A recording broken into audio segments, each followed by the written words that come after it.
Jadi lek ngono safi wong sing ora lurus, doyong sempoyongan. Ala dawuh sapa Dzurrimmah, penyair jahili namanya Dzurrimmah. Masyaina kama tazzat rimahun tasaffahat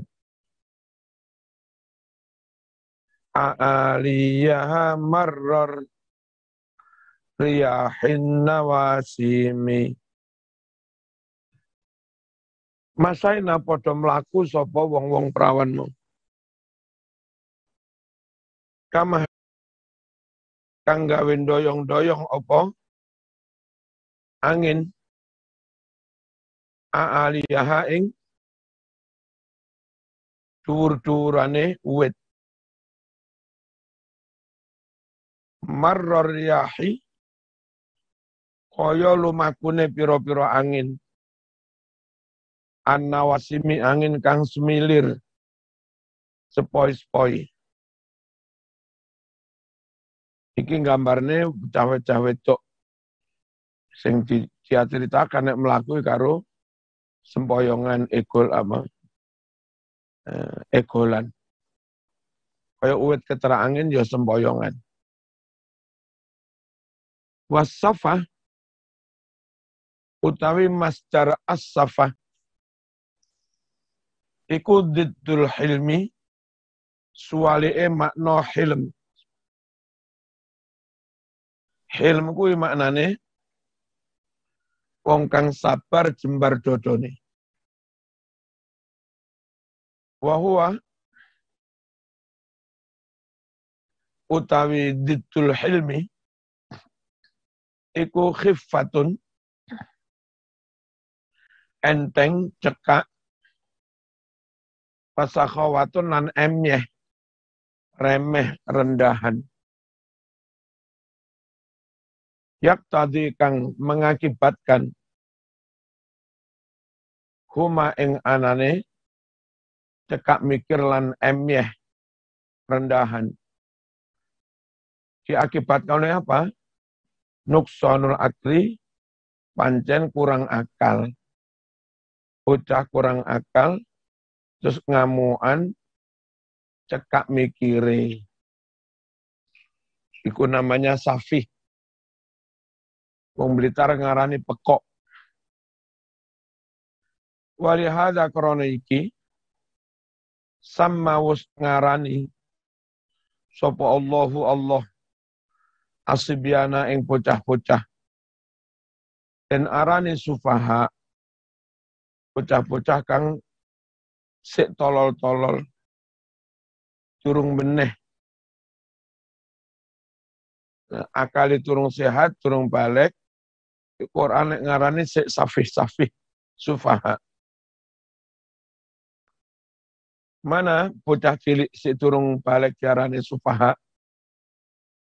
Wala tu'tus sufaha'a amwalakumul lati ja'alallahu lakum qiyama. Ojo padha ngwehne sira kabeh as-sufaha marang bocah-bocah sing sik safih. Ana wong bapake mati, anake yatim sik TK. Pak li'e mase sing wis dewasa wajib menyelamatkan harta anak yatim. Ojo duit miliaran mau wehne bocah yatim sing sik durung balik mau. Wala tu'tu sufaha. Ojo ngwehne amwalakum ing bondo-bondone bocah yatim kang diamanatne marang sira. Asline kalimat amwalakumi amwalahum allati fuwidat ilaikum. Allati rupane amwal ja'ala kang wis maringake nyerahake sapa Allahu Allah diserahne laku maring sira kabeh kiaman oleh ngurusi. Begitu bapak cah yatim mau mati, bagaimana menyelamatkan hartanya, dikembangkan untuk nanti setelah anak yatim dewasa itu diserahkan. Nah kui Joko pondone bocah yatim diserahkan pada kamu. Ngurusi ini diserahkan pada kamu. Ora oleh sampean moro-moro bondo kuwi mok wehne cah-cah yatim. Wala tu'tu sufaha. Nah, bocah yatim sing cekak mikire oleh Quran juga disebut dengan sebutan as-sufaha. Ma wallahum, apa yang membuat umat Islam berpaling dari kiblat? Ketika kiblatnya dirubah dari Masjidil Aqsa ngadep Masjidil Haram, orang kafir ngeritik. Apa yang menyebabkan kiblat mereka berubah meninggalkan kiblat lama? Yakni negesi sapa Allah ma sorofahum. Apa yang nggawe mengo berpaling apa mahum ing muslimin dari kiblat yang pertama Masjidil Aqsa. Walla anisyai, maknanya mengo berpaling. Tawalla sama maknanya berpaling. Ai insorofa tegese berpaling. Bahwa utawi iki mawallahum iku istifhamun koyok-koyok takon. Tapi ala jihadil istihza. Kelawan niat ngepekno, melecehkan. Wa ta'ajub lan gumun. Wong kafir begitu kiblate dipindah ke Masjidil Haram, lek ngenyain apa ya? Kok kiblate berubah? Apa ya? Mencela-mencele. Aslinya pengen ngelok nih, pengen melecehkan. Hanya pakai gaya bahasa nanya. Zohire pertanyaan ning maknane istihza.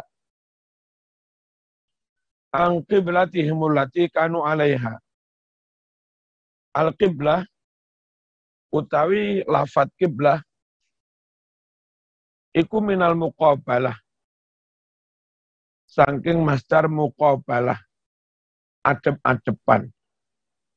Wahya utawi maknane muqabalah iku al-muwajahatu, adep-adepan. Wa asluha utawi asline lafat qiblah iku al-halatu kahanan. Alati rupane kahanan yakunu kang ono iku alaiha netepi kahanan mau sop al-muqabilu uang kang ngadep. Asli maknanya kiblat itu keadaan di mana seseorang yang lagi menghadap kiblat ada dalam keadaan itu. Opo pas sambil berbaring, opo pas sambil lungguh. Kondisi ketika orang madhep kiblat itulah dulu bahasa Arabnya gitu juga kiblat. Semua khusus mongko nuli dikhususkan opo istilah al-qiblah dikhususkan pilih jihati kelawan arah allati yastaqbilu kang wajib ngadep ha ing arah mau sapa al insanu manungsa fis salat ing dalam salat. Kiblat itu apa? Arah yang mana orang yang salat wajib madhep ke arah itu. Nek ora madhep ning arah iku salate ora sah. Wasaton, ummatan wasaton, menjadi umat yang wasat. Ayat dikasih utulan umat yang adil, tidak memihak. Bersikap itu mending adil, tidak memihak. Yang adil, nanti sewaktu-waktu ada kebuntuan hukum, yang adil itu loh akhirnya yang bisa merantasi. Dia tidak memihak ketika dia mengatakan sing bener iki. Orang tidak bisa mencacat ucapannya. Kenapa? Karena dia nggak memihak pada si A atau si B. Lain kalau orang itu memihak, taruhlah si fulan tetanggamu bermasalah dengan fulan yang lain. Gara-gara podo NU nih, podo Islami kamu memihak. Nah, kesaksian dari orang yang memihak tidak akan bisa diterima. Khawatir nggak objektif. Dan kalau semua orang memihak, maka bisa terjadi kebutuhan hukum. Hakim nggak bisa memutuskan perkara lantaran semua saksi memihak. Nggak ada yang adil berdiri di tengah. Supaya nggak sampai terjadi kebutuhan hukum, maka dari awal Al-Quran memerintah kita agar kita bersikap tengah-tengah, adil. Wa kadzalika ja'alnakum ummatan wasaton. Udulan.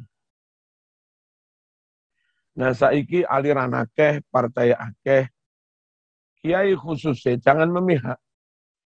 Kalau ono permasalahan antar partai, ono permasalahan antar kader partai dalam satu partai. Mereka-mereka yang bermasalah bisa ditimbali Mbah Yai. Dan mereka ditimbali Mbah Yai manut. Dan mereka pun bisa menerima keputusan Mbah Yai. Ketika Mbah Yai tidak memihak. Nah, Mbah Yai yang gara-gara nggak memihak, akhirnya kono kene ora ono sing nyangoni. Posisi positioning seperti itu lebih pas, lebih benar bagi Islam daripada posisi itu daripada si Mbah Yai itu pengen disangoni, lalu memihak pada salah satu partai, memihak pada salah satu kekuatan, salah satu calon termasuk calon DPR, krono disangoni. Itu nanti jadi kebuntuan, kiai itu menimbali kene. Aku sing adili. Mereka sudah gelem-gah, paling-paling yo adil. Nah di situ loh kiai itu malah jadi nggak bisa menempatkan diri pada maqamah mahmudah. Padahal andai dia lurus, tegak, tidak memihak, jangankan sesama NU-nya, jangankan sesama DPR PKB atau DPR P3, hatta DPR non-muslim pun bisa-bisa minta keputusan pada kiai itu. Karena semua mengenal si kiai itu nggak memihak. Itulah maqamah mahmudah. Islam, kiai dalam posisi benar-benar terhormat. Menjadi rujukan, menjadi solusi bagi semua agama. Benar-benar rahmatan lil alamin. Nah kadang kiai yang nggak memihak itu malah dicurigai. Itu duduk bolo nih gini. Mau arani bolo membohora. Bolo saya keadilan. Bolo saya kebenaran. Di mana kebenaran itu ada, ya saya ada di situ. Lalu kiai yang nggak dicurigai oleh siapapun karena lurus, itu nanti tak curiga. Orang apapun partainya nggak suudon. Karena dari dulu dia terkenal objektif. Nah saat semua menurut dawuhnya kiai itu loh sebetulnya yang dikehendaki Islam, dikehendaki NU.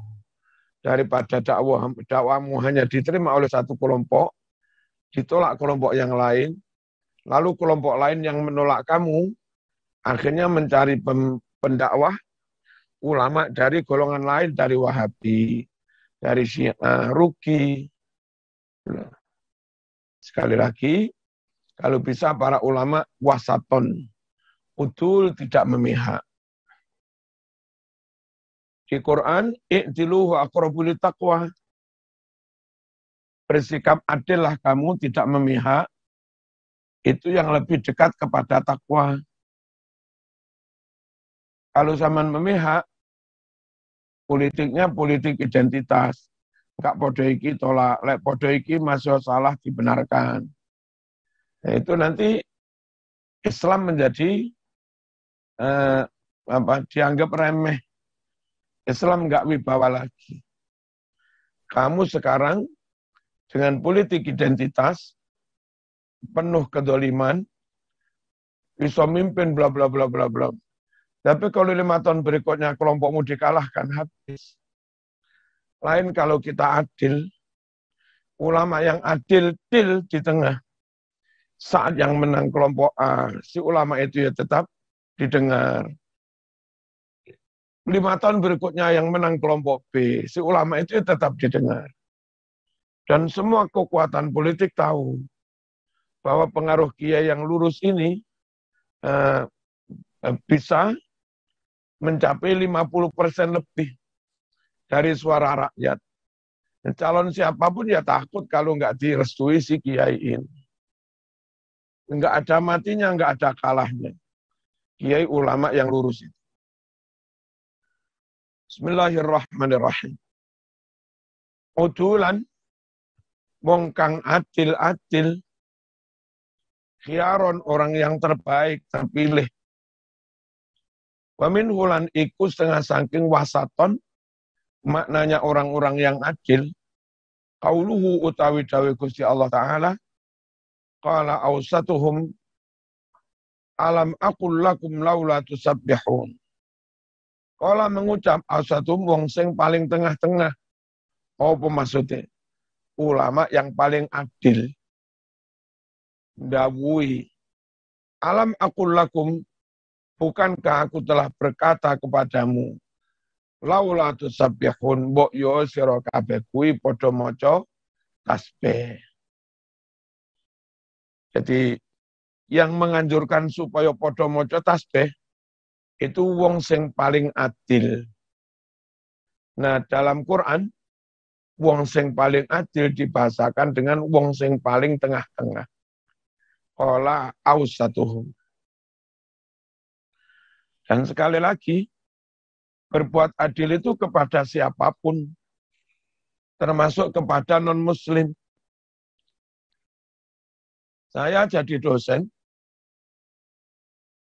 memberi nilai harus adil. Anak kader NU, kader PMII penuh, raison jawab, ya kudu ra lulus. Santri gasek, ujian raison jawab, ya wajib ra lulus. Anak saya sendiri tak uji raison jawab, ya ora kena dilulus nih. Orang lain non-muslim misalnya ikut perkuliahan saya, nyatanya bisa, sportif, ya lulus. Nah, ini kayak merugikan Islam. Tapi sebetulnya sikap lurus adil inilah yang mengangkat citra Islam. Si mahasiswa non-muslim yang tetap kau perlakukan dengan baik dan adil, dia akan berbicara kemana-mana. Luar biasa Islam itu. Luar biasa Islam itu. Sportif, fair. Contohnya saya agamanya beda. Ternyata Kiai Marzuki nggak melihat agamanya. Kenceng, lurus. Yang dilihat oleh Kiai Marzuki adalah bagaimana mahasiswa itu memang mampu mengerjakan soal-soal apa enggak. Dan akhlaknya. Itu akhirnya si mahasiswa yang non-muslim kan cerita tentang kebaikan Islam. Mengangkat harkat martabat citra Islam. Lalu tanpa kita berdakwah, dia sudah ke sana kemari cerita tentang kebaikan Islam. Itu lebih menguntungkan Islam. Lebih mendekati takwa daripada saya jadi dosen yang podo NU ini langsung nilainya 100 KB. NU ini nggak lulus. Saat dia ngelamar pekerjaan dengan nilai itu, nilainya A, wapi A. Ternyata skillnya rendah banget. Nah, pihak perusahaan menganalisa, ini kenapa ini? Orang ini nilainya baik A, tapi ternyata low skill. Kemampuan skill profesionalisnya sangat rendah. Citra Islam menjadi rendah. Islam menjadi dipandang negatif. Apa akibatnya? Orang enggan masuk Islam. Orang nggak tertarik masuk Islam. Belum lagi mahasiswa yang nilainya baik-baik karena kebutuhan bolos saya. Ternyata daftar di perusahaan, kinerjanya nggak baik. Mentalnya, moralnya nggak baik. Lalu skillnya juga rendah. Berikutnya, perusahaan itu kapok memblacklist kampus tersebut. Nah, koyok-koyok awal sing bolo tak lulus nilai nabi. Koyok-koyok itu nolong sesama teman. Padahal dampak dari itu, Islamnya jadi kurang dipercaya. Yang bersangkutan juga bikin kecewa perusahaan. Lalu perusahaan memblacklist kampus itu, adik-adik kelasnya yang sejatinya pinter, daftar nggak diterima, kadung kampusnya di blacklist. Nah, sekali lagi kita harus profesional, lurus, adil, jangan memihak. Makna khairu, makna ausatuhum, berkatalah orang yang paling tengah-tengah. Ai khairuhum, orang yang paling baik yang berkata-kata itu. Au adluhum, atau orang yang adil. Wasatun yardol anamu bihukmihim. Mereka adalah orang yang ada di tengah, yang adil-adil. Semua umat manusia ridho menerima keputusan hukum mereka. Siapa yang paling adil, maka merekalah yang paling dipercaya untuk memberikan solusi atas problem umat. Nah, yang dipercaya memberi solusi, akhirnya merekalah perancang masa depan. Mereka programmer masa depan untuk membangun peradaban baru. Ketika muncul peradaban baru top, ternyata desainernya, perancangnya, si Fulan yang Kiai NU. Disitulah NU terangkat. Martabat NU terangkat. Dengan sikap adil. Mereka orang-orang yang tengah-tengah, adil, semua umat manusia bisa menerima keputusan hukum mereka. Idza nazalat ihdal layali bimu'dhami. Idza birawangi bimu'dhami. Sebagian mayoritas bengi. Artinya wis tengah. Asli dari semua kalimat ini adalah bahwa sebaik-baik perkara itu yang sedang-sedang. Enggak terlalu kaku, enggak terlalu lemes. Enggak terlalu keren, enggak terlalu lunak, enggak terlalu ketat, enggak terlalu longgar. Sedang, kondisional, itu yang terbaik. Wa anal ghulu wa taksir, lan setune sifat ghulu, keterlaluan, terlalu kaku, terlalu ketat, wa taksir, dan terlalu cekak, sing sitok kenemenan, sing sitok kelonggaran. Dua-duanya mazmumani, menjadi dua sikap yang tercela. Wes ngono se, Al-Fatihah.